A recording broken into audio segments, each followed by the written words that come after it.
Hello and welcome back to my channel. I'm Amy from Amy Being Mum. You can find me on Instagram, Facebook and Twitter by clicking on the links in the description box below. Today's video is a throwback video. I thought it'd be kind of fun to do a few throwback videos to talk about things that I'm not going through at this stage of my life at the moment, but things that I have done previously. So like packing my hospital bag or weaning. And today I am going to be talking about my birth story. Not my birth, no. I don't remember it very well. I'm going to talk about when I gave birth. So I have two girls, so I'm going to talk about both births. Today I'm just going to talk about the first one, which was a while ago now, and then I'm going to film another video where I talk about the birth of my second child.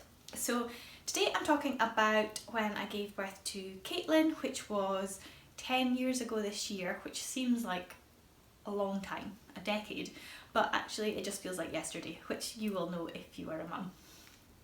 So if you have watched my previous video about our family, which I will link below in case you haven't, you will know that I had Caitlin with my husband 10 years ago, and we've since divorced, and now I'm with Andrew. We are going to be getting married this year and we have gone on to have Elle together. So when I was pregnant, I got married the first time when I was 21, and I got married in August and I found out I was pregnant in December, and I had Caitlin the following September. So I was 22 by the time I had Caitlin.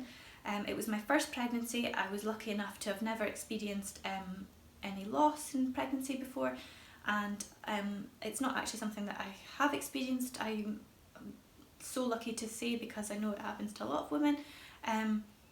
But yeah, this was my first ever pregnancy, so I had no idea what to expect. I'll maybe talk about pregnancy in another video, but I'll just go to the birth just now.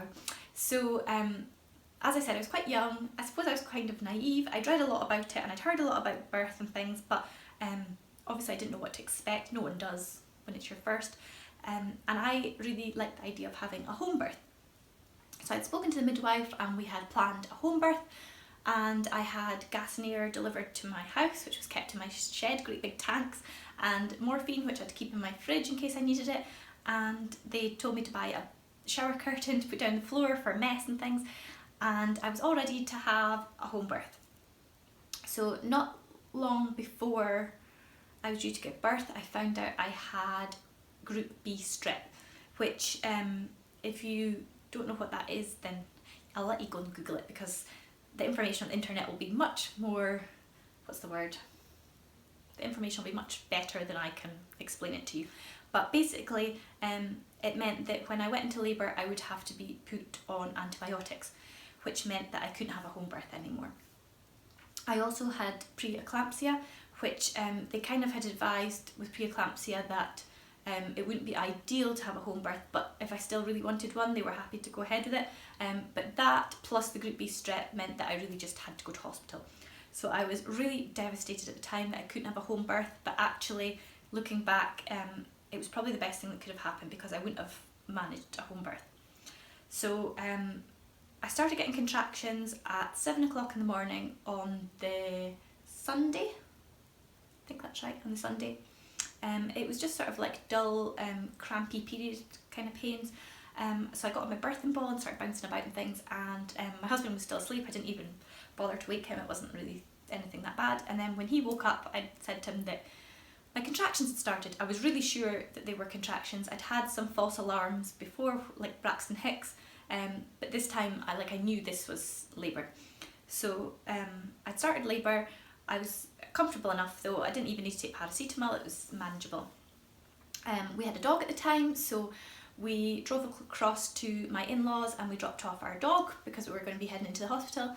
And then we headed to my mum's, and my mum made me bacon rolls and things, and I had a bacon roll, which was actually the last thing that I really got to eat after that, was that bacon roll. So I'm glad I had that. And then we went into the hospital about 11 o'clock in the morning. I'd given them a ring and they said just come in, because I think my contractions were quite close together and they were getting sore, I suppose. So they'd said just to come in. So we headed in. By the time I was going in the car, which was sort of a 20-minute journey from my mum's to the hospital, they were like really sore and I was like doubled over in pain. And I remember like being doubled over and like looking out the window and thinking, oh my goodness, if people see me in other cars they'll wonder what's going on, because my face was all like screwed up and things, having contractions. So we got in to the hospital about 11 o'clock, and I laboured for a long time. I think I went about 6 hours with no pain relief at all, just riding out the contractions, and they were manageable enough. Then after that 6 hours, they'd said, would I like to try some gas in the air? So that's what I did. So I didn't have a birth plan as such. I was really willing to kind of go with the flow and see what anyone had advised me, to do when I was there. I didn't want anything like morphine injections because I'd heard that can slow down labour, and the midwife had advised that that's probably something you don't really want to have to go down that route if you can avoid it. And I didn't really want an epidural because I wasn't really keen on the idea of getting the needle in my back, and I hadn't even considered having a caesarean section because that wasn't something that I needed to think about as far as I was concerned. So I went onto the gas and air, and I had started using that, and then what time would that have been? Did I say 11, 12, 1, 2, 3, 4, 5? Oh, so in that time, this got really, really severe, and the pain was really severe, and the midwife at the time had suggested that I maybe try morphine, and at that point they were so painful that I was just like, yeah, give me some morphine. So I got morphine, which was injected into my bum, if I remember rightly. Could be my thigh. I can't really remember. But I know the morphine just made me like, whoo, like it was like being so drunk. But it took away the edge to the pain, obviously, and it helped. So I think you can get that every 3 hours, and I'm sure I got 3 injections of that. So that must have gone on for about 9 hours. Where I had the gas in, I was still using the gas in air, and I also had the morphine. And after that time, nothing was progressing, and I'd felt for quite a while that I needed to push, but I didn't know that that's what it was. I kept thinking that I needed to poo, and I kept saying, I need to go for a poo, I really need to poo, because I was so terrified of pooing myself during labour, because I think everyone's a bit scared of that. So they brought me in like a commode, which is like a sit-on, it's like a chair, but it's got a bit for doing the toilet in. I was totally not shy at all about doing anything in front of anyone. My husband was there and my mum was there. They were there for the whole time, and they kind of took it in turns a little bit as well. Like if one needed to go to the toilet or have a break or whatever, they would sort of take shifts with me. Yeah, so I didn't realise, but actually I wasn't in the toilet, I was needing to push, but nothing was happening. I wasn't dilated enough, baby wasn't going to come out. So after, how many hours was I in labour for? So it must have been after about 20 hours, I think. They said, look, baby's not coming, I think we're going to have to take you into theatre.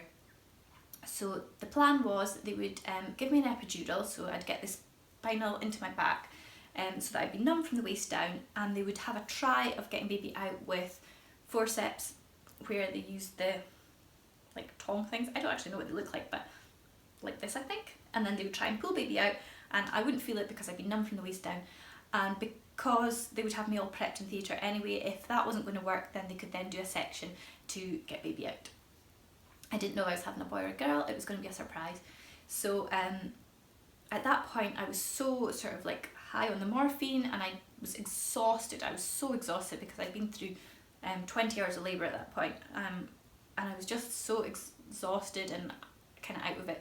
And I said, yeah, that's fine, whatever they said was kind of fine with me at that point.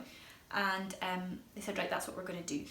So I was like really brave about it and everything, and then they got me onto the trolley where they were going to wheel me through, and after I left my husband and my mum and it was just me and the midwife, I just remember saying to her, I'm scared, and she was like, it's okay, you're going to be okay. And that was the first I kind of admitted that I was a bit scared about going into theatre. So they took me through, and I don't think my husband joined me straight away. I don't think he joined me until just before they were away to get baby out, if I remember rightly. And they gave me my spinal. I was so out of it from the morphine. I was like high as a kite. I didn't know what was going on. So the spinal and all that, the injection in my back, none of that bothered me at that point. they tried using the forceps and baby was stuck, she wasn't coming out. So they then went on to do the section, and it was fine. It was classed as an emergency section because it wasn't a planned one, but there was no complications as far as I knew, apart from that she was stuck. And yeah, they did the section, everything went to plan, it was fine. They delivered her and told me she was a girl. They asked if I wanted to hold her, and at that point I was so high from the morphine and the Caesarean and things. Didn't feel confident to hold her. I felt like I was so drunk, like the drunkest I've ever been, and I didn't want to risk holding my baby at that point. So I said, no, give her to her dad, and so they gave her to her dad, and yeah, so they got me all stitched up and things, and then I was taken through to recovery and then the ward. So Elle has joined me now. She's just got up from her nap. Who's this? Is it a rabbit? Yeah, so at that point I was taken to recovery and then back to the ward, and everything had gone really well. The only thing I would say was, because I had so much morphine and Caesarean and things, I was really kind of out of it, and I don't think I probably managed to enjoy that moment with my baby quite as much as I could have, because I wasn't as aware of what was going on. Having now had another baby and I didn't have any of the morphine or Caesarean and things, and I know what it's like to be fully like aware of what's going on, I think I kind of missed out a little bit because of that. I tried breastfeeding, but because Caitlin I'd had so much morphine, which then went to Caitlin obviously because she was inside me, it made her really like dozy and kind of, she wasn't able to latch on because she was too kind of sleepy and things. Do you want up? One thing I wasn't aware of was that I would have after pains.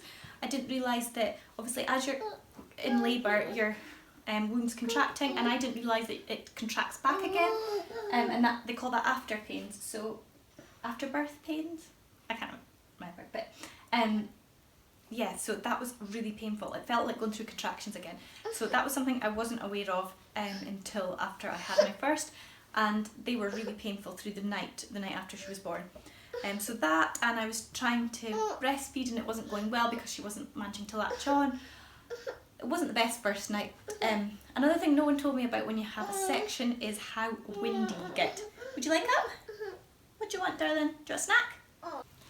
Yeah, so I didn't realise that the amount of pain you would get from the wind after you have a section. So obviously you've been cut open and a lot of air and things get in, and yeah, it's really painful, like trapped wind. So it was only when I mentioned to one of the midwives and they brought me some peppermint cordial and water, and yeah, that helped quite a lot. So that is my first experience of giving birth to my first child, Caitlin, 10 years ago, and an emergency caesarean section. I'm going to film another video about my second experience of giving birth to my second child, which was almost 2 years ago. And that's out, and it was a planned section. So if you have any questions about either, then pop them below and I'll be happy to answer them. I hope you found this helpful, and if you have, it would be great if you could share it with your friends on Facebook or Twitter or whatever to let them see it, and give it a thumbs up if you enjoyed it. I hope you did, and I'll see you all soon. Bye!